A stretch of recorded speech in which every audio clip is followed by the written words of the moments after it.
Sometimes I like to start the service by talking about something I'd been thinking about on the way over here. Right? Well, this is a little different. And you're going to laugh at this probably. You know, I like to videotape or record evening programs on TV. And Jimmy Fallon recently just took over Jay Leno's position.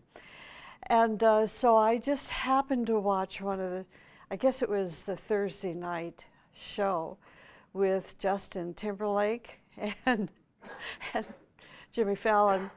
I have never laughed so hard in my life and still respected the talent that was taking place between two people, these two men. It was so funny. I wish you had seen it. If you did see it, you know exactly what I'm talking about. And the reason I'm bringing it up this morning is because these two men were so real. They had everything worked out in tandem. They picked up the microphones at the same time, these old-fashioned microphones, got up, went out on stage as if they were one, and began rapping and dancing in the rapping, and you could understand the rap. Their language was actually English words. And they were both ill. It's like they were twins, you know, of one side of each coin. And yet their enthusiasm and their fun and their joy was so contagious. So I kept it on the recorder. I decided not to delete it.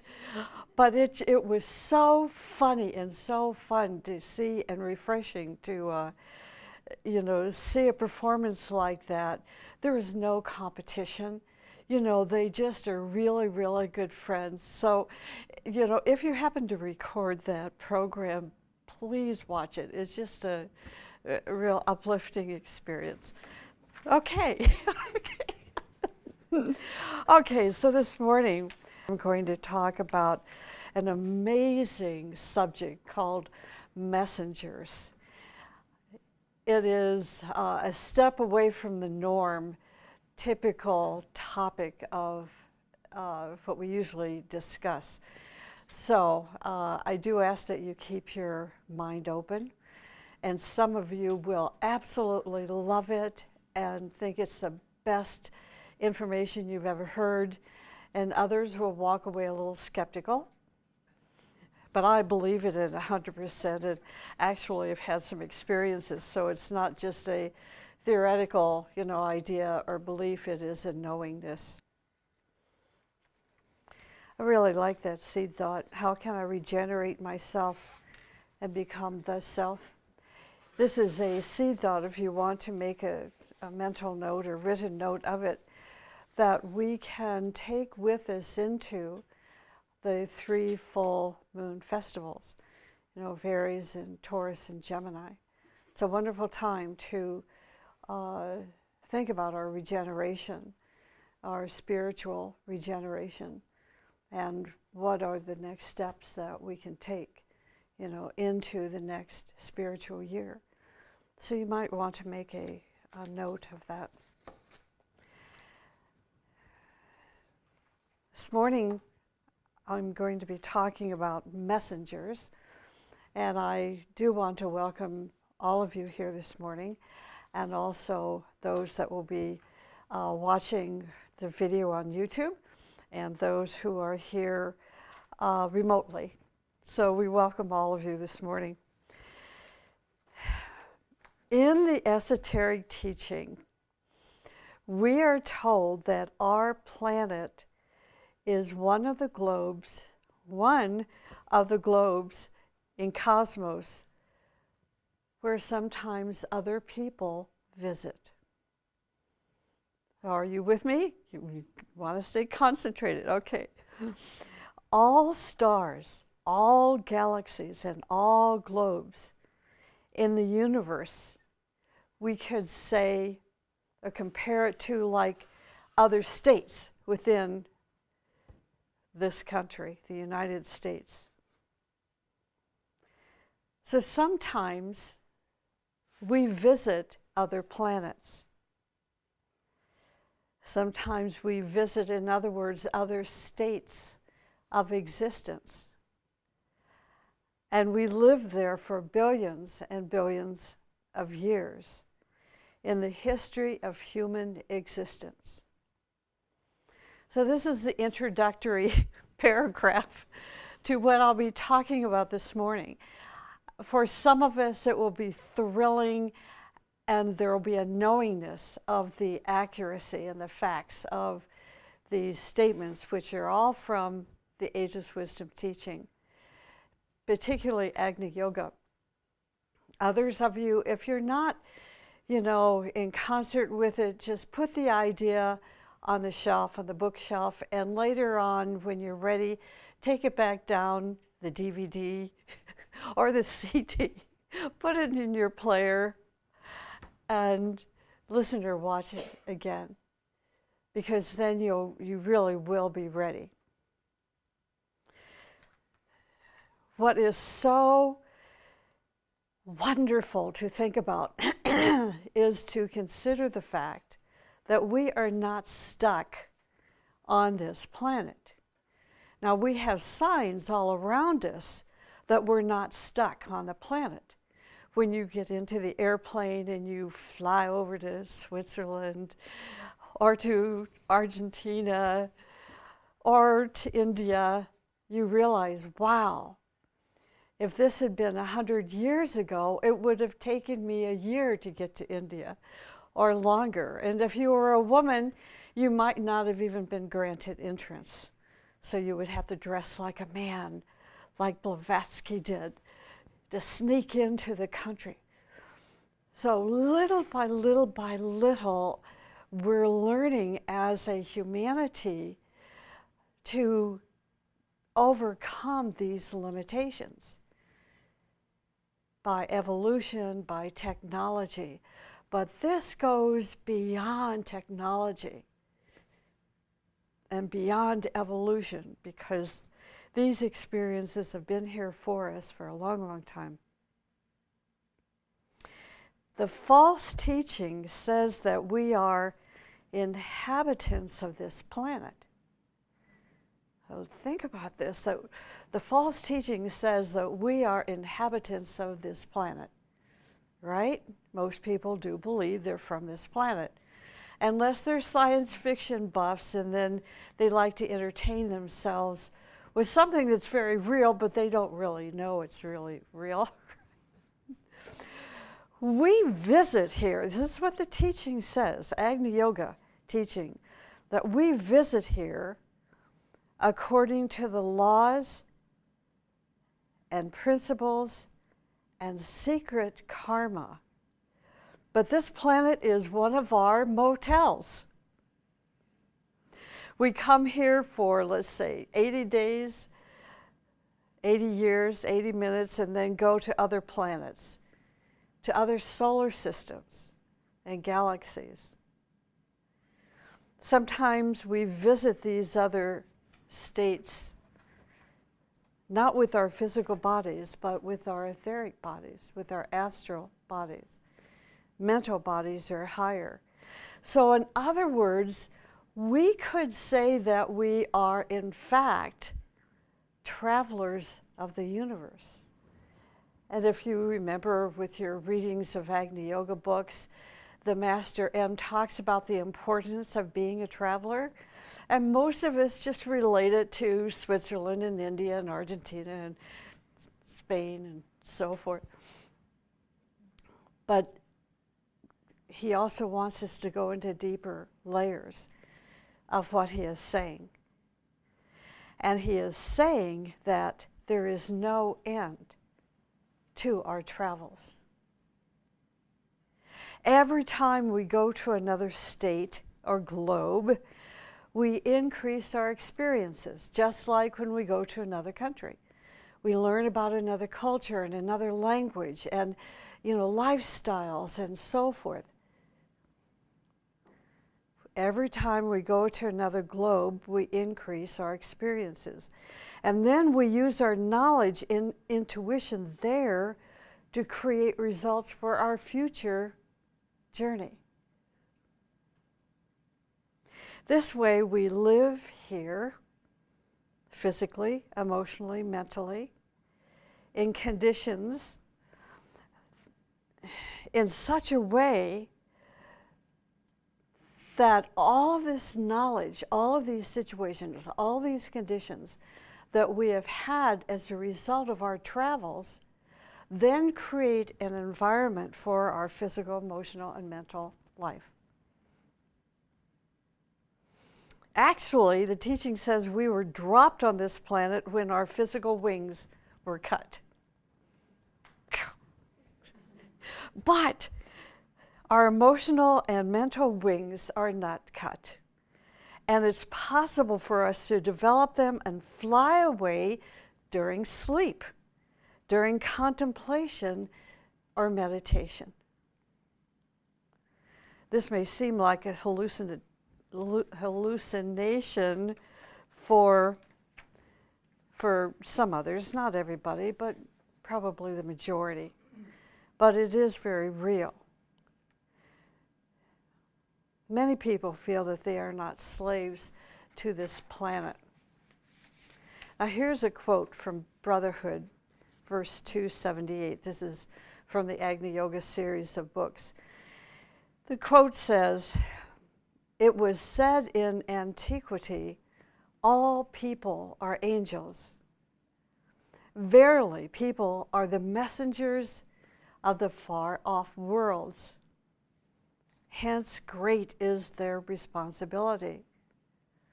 But they rarely take the responsibility of carrying that which is entrusted to them, and are not even distressed at losing the treasure. Only a few individuals may sorrow that they have forgotten something that they have heard. Let people not forget that they are messengers and a bond with the distant worlds. Such a consciousness in itself beautifies everyday life." And that's, again, it's paragraph 278. When it says all people are angels, what does that mean? It means an angel is a messenger. An angel is a messenger, going from one star to another star, from one planet to another planet, from one plane of existence to another plane of existence. Can't you imagine yourself? Like the meditation we had this morning. Let me return to it so I don't paraphrase it.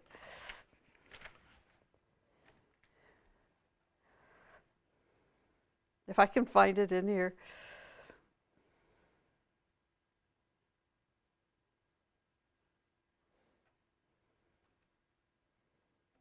Yeah, I can't really find it. That's too bad. But the idea is, can you visualize yourself without a form? Can you think of yourself of just being a spark of light, a spark of fire? So you're not burdened with the dense matter of the physical body, even the density of the astral body, and the density of the mental body, and allow yourself to come out of the body and visit the subtle planes. Can you let yourself do this?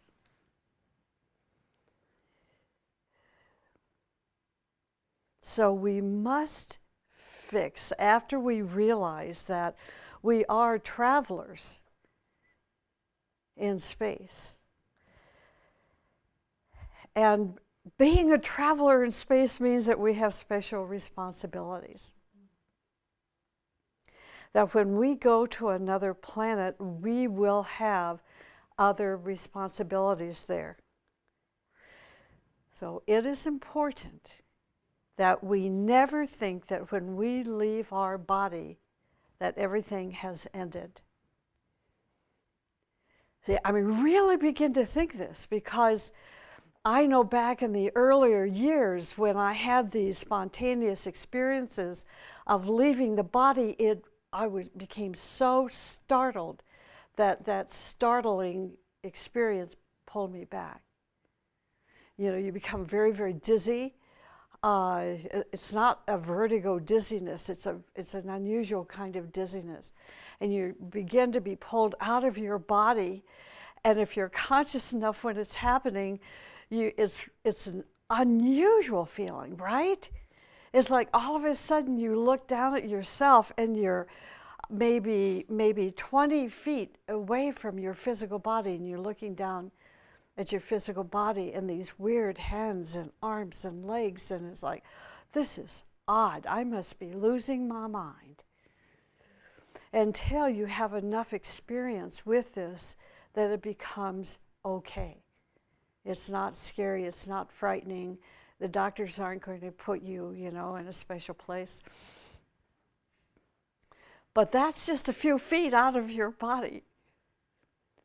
This is why we usually have these experiences of, let's call it planetary travel, when we are asleep or when we are in a higher state of consciousness, like in contemplation or in a deep meditation, so that we can easily move out of our dense bodies, you know, and go out as a spark, as a fiery spark, which is what happens when you make your transition.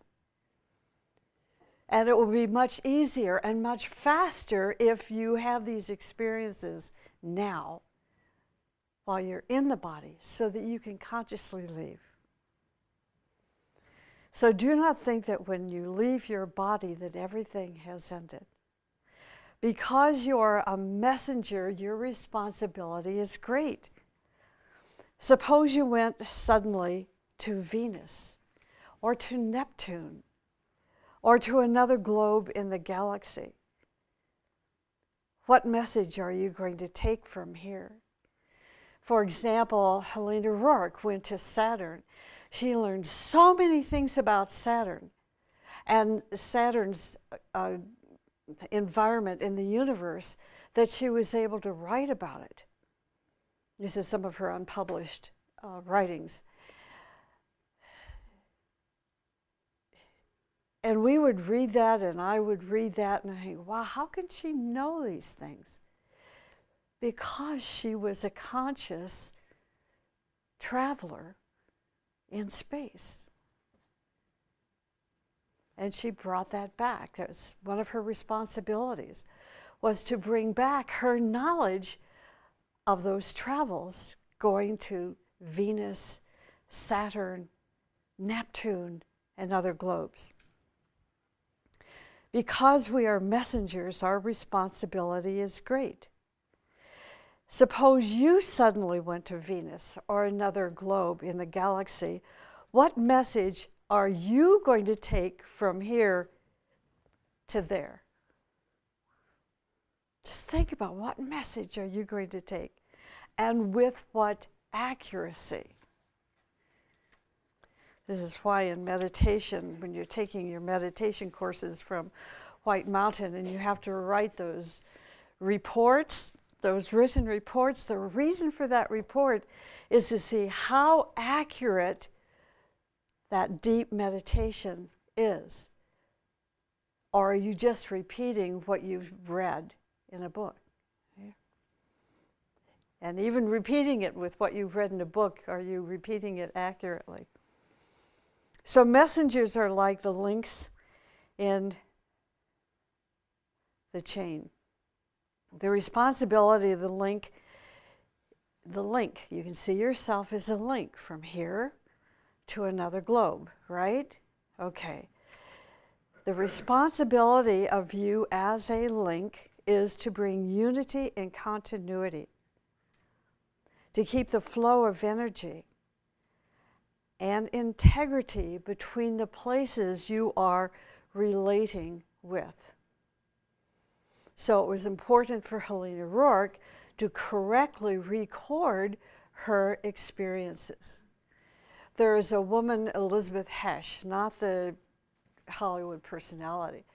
But she wrote an amazing book called Initiations, in which she recorded and reported all of her experiences about her travels throughout the universe. It was absolutely amazing.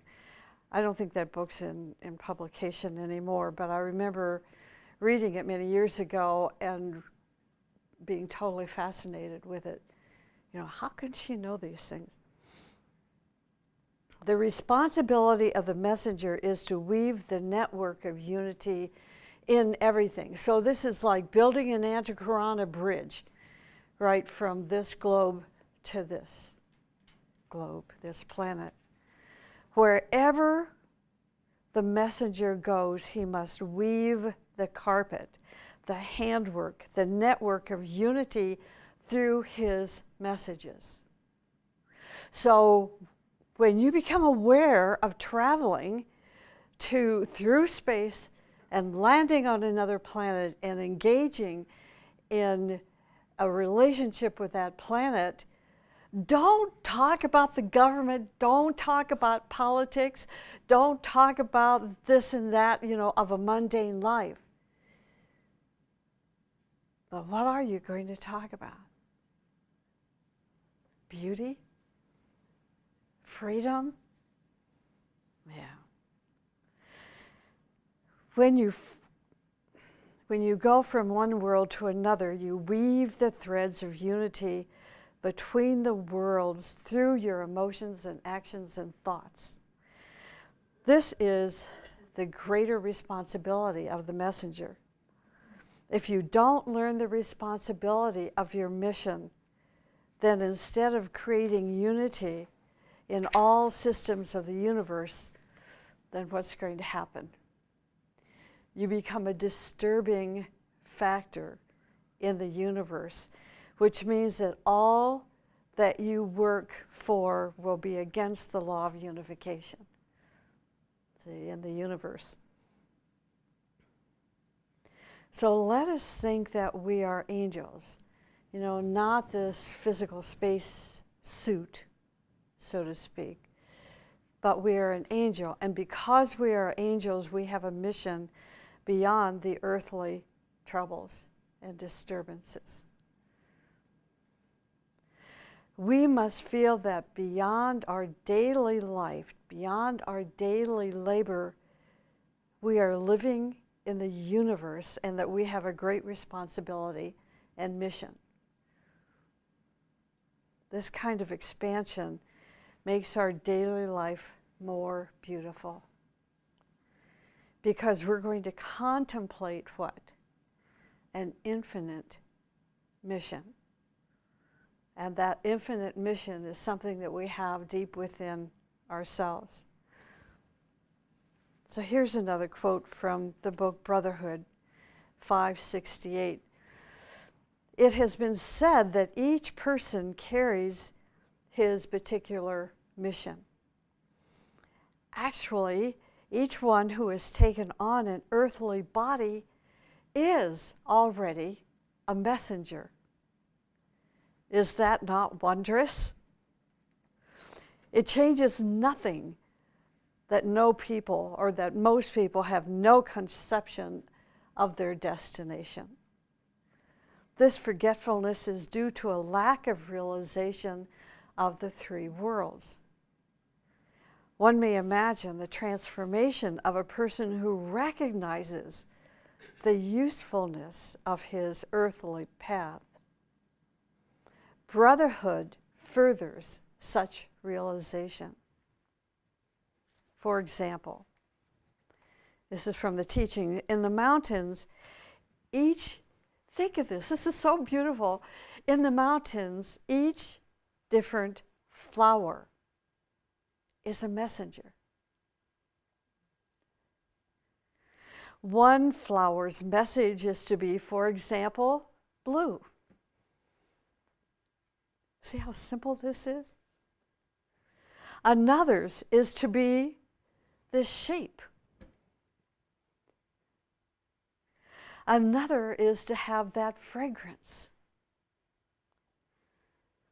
Haven't you wondered why in some of these hothouse produced roses, there's no fragrance? It's something to think about. Perhaps we could say that these hothouse roses, they have no fragrance, have no message. Okay. But these are the messages. They're blue, their forms, their fragrance. Our flowers are messages that flowers are bringing from the far-off worlds. Don't forget that they also travel as we travel. The universe is not stationary. It is always bubbling. It's always going and coming. There is nothing that is stable. Everything flows and changes and revolves. There is a great beauty in this concept. Okay, so what is your mission for this planet?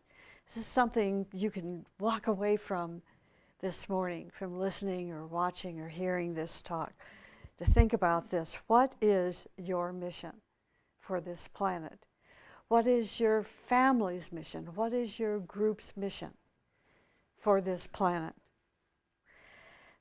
Did we come here to bring hatred, malice, slander, crimes, war, destruction? Or is your mission something different? And we must find that difference. The strongest note that we are going to sound in this life, through everything we are doing, is the keynote of our life. What is your keynote? What message are you going to give to this world from the far-off worlds? If you are a student of esoteric astrology, you learned early on there is a paragraph from the teaching that says you are from another planet. And most people just, diss that statement. They don't understand what it means, but we are told that through the mystery of one's horoscope is revealed what planet you are found from. Or you can discover it from your inner guidance, not your pretend guidance, not what you call your intuition, because that's usually just from your solar plexus. This is a master telling you what planet you are from.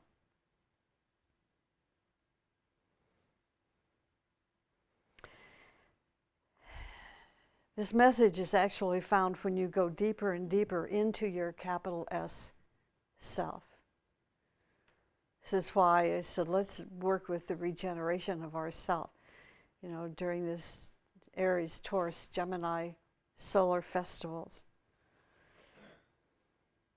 As we go into deeper and deeper layers of our self, we are passing through spheres in the far-off worlds.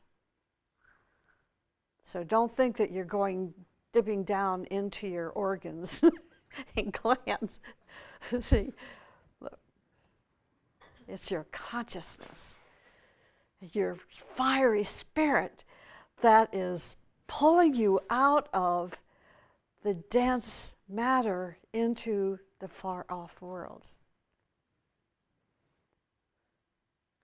If we don't have this inner contact with the self, we don't have a mission. And if we don't have a mission, then what happens is we begin to reflect everything around us, and we think that this is our mission.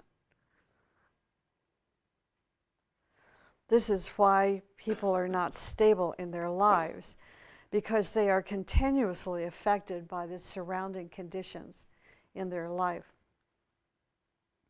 So we must find out whether we are a messenger of goodness or evil, a messenger of light or darkness, a messenger of illumination or ignorance.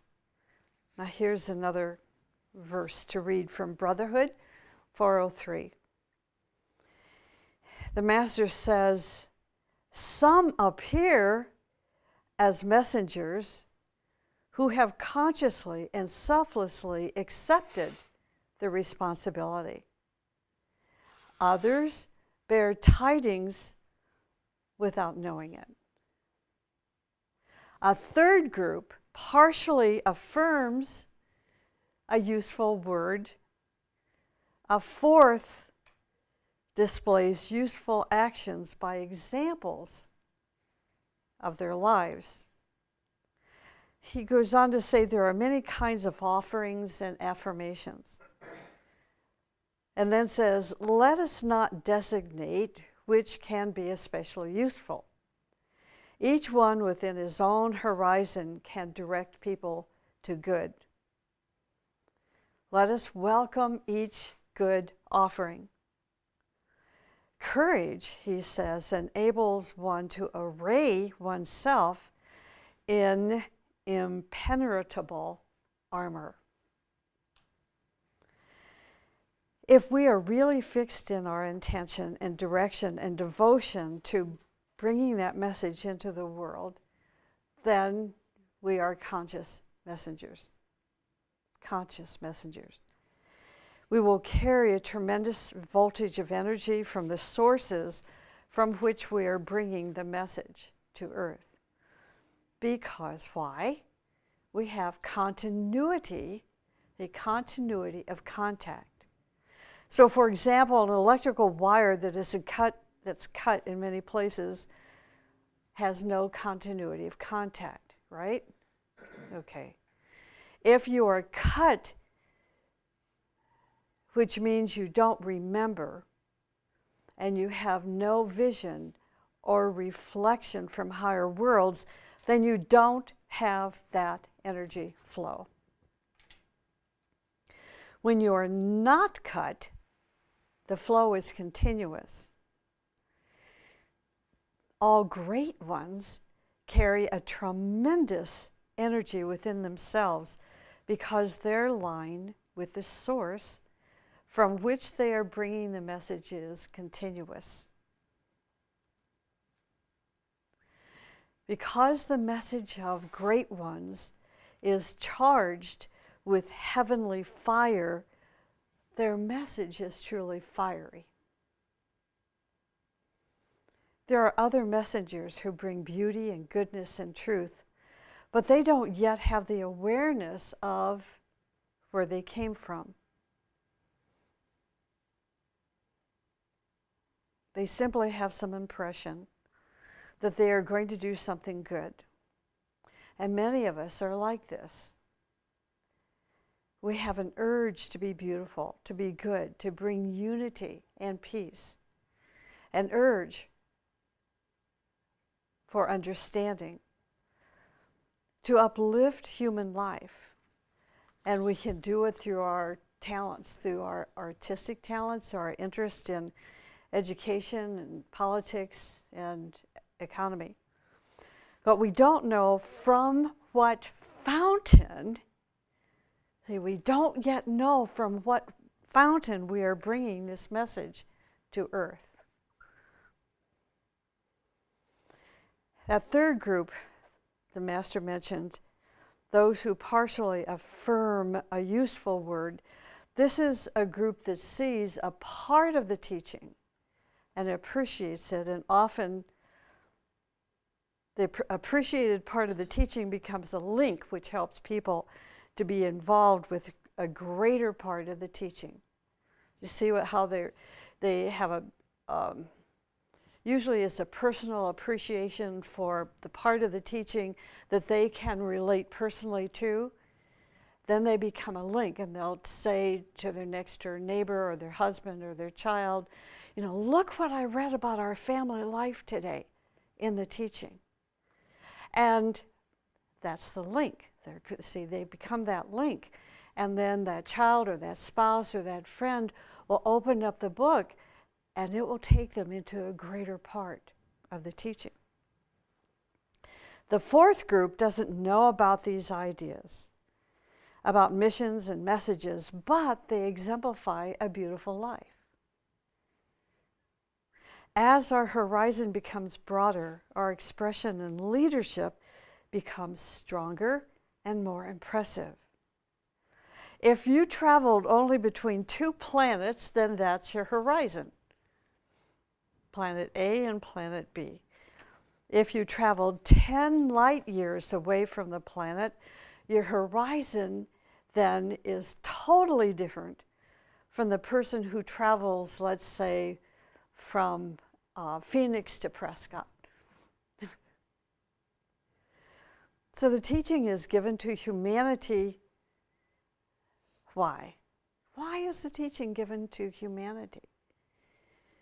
To alleviate their pains and suffering. And what just amazes me is some people say, oh, I can't talk about the teaching. You know, my friend wouldn't accept it. My family will be upset with me. I can't share this or that. See, then you're not a link. You're not bringing a message. Because if the teaching is given to humanity to alleviate their pain and suffering, who are we to say the teaching is not for them? Wherever there is no teaching, and we see the evidence of this every minute of the day, where there is no teaching, there are heavy pains and suffering. Because to live without the teaching is to live against the laws and principles of the universe. Okay, let's say that somebody comes to your group and says, what is this group? And you say, well, this is a happy group.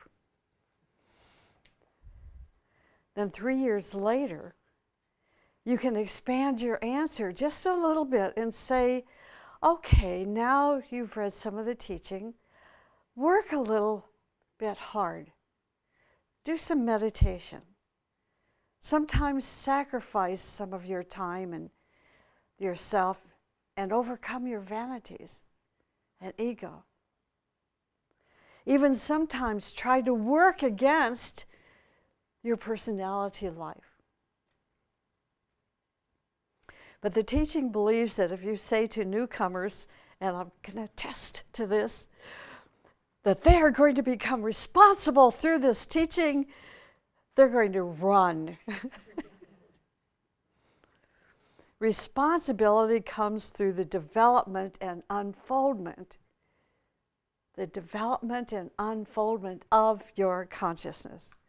If your consciousness is not developed, then we're putting water into a bucket that has no bottom. The Master M says, cast away the thoughts of the old world. Now this is very interesting. We must emphasize to the newcomer what? Joy, right? And the betterment of life. This is the newcomer we're talking about, joy and the betterment of life. As the newcomer's consciousness or wings develop, then we can take him to higher places to fly. The first stage is happiness. The second stage, if the teaching is assimilated and really understood, it brings greater and greater joy.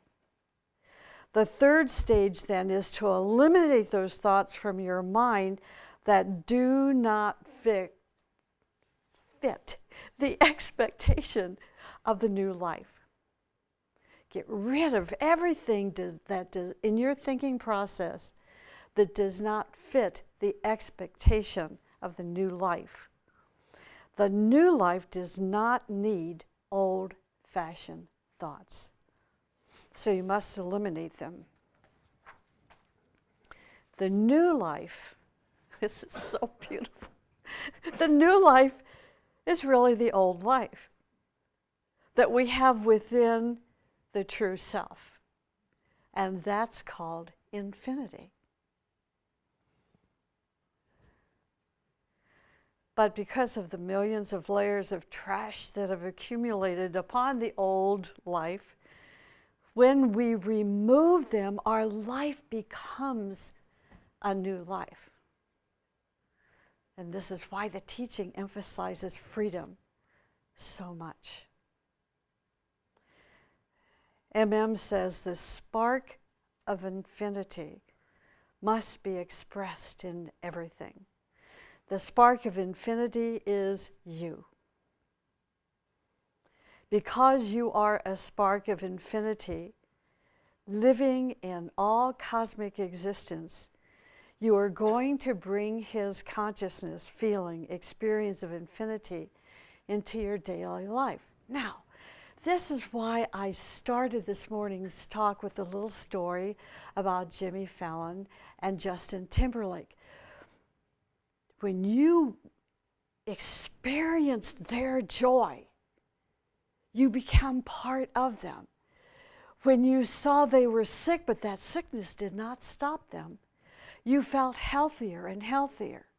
When you saw how they were acting in tandem with their rhythm and their knowledge and their joy and their beauty all blending together, you became one with them. They were bringing a message to us that this is infinity. This is how the planets and the stars and the sun and the moon work together. It was such a joyful moment. I would bet you're going to find it on YouTube somewhere. You can. Did you see it? Okay, so it's on YouTube. Do you know what the title was? No, but you could probably just type in their names and pull it up. Okay, great. I'm so glad. Thank you. You can look out into the stars and bring infinity into your daily actions. And I think I will close there. There's a question, if I can find it here. How can one tell if one has a contact with their inner self? And does the inner self spelled with a capital? Yes, it is spelled. When they talk about the self and the inner self, it's a capital S. How can one tell?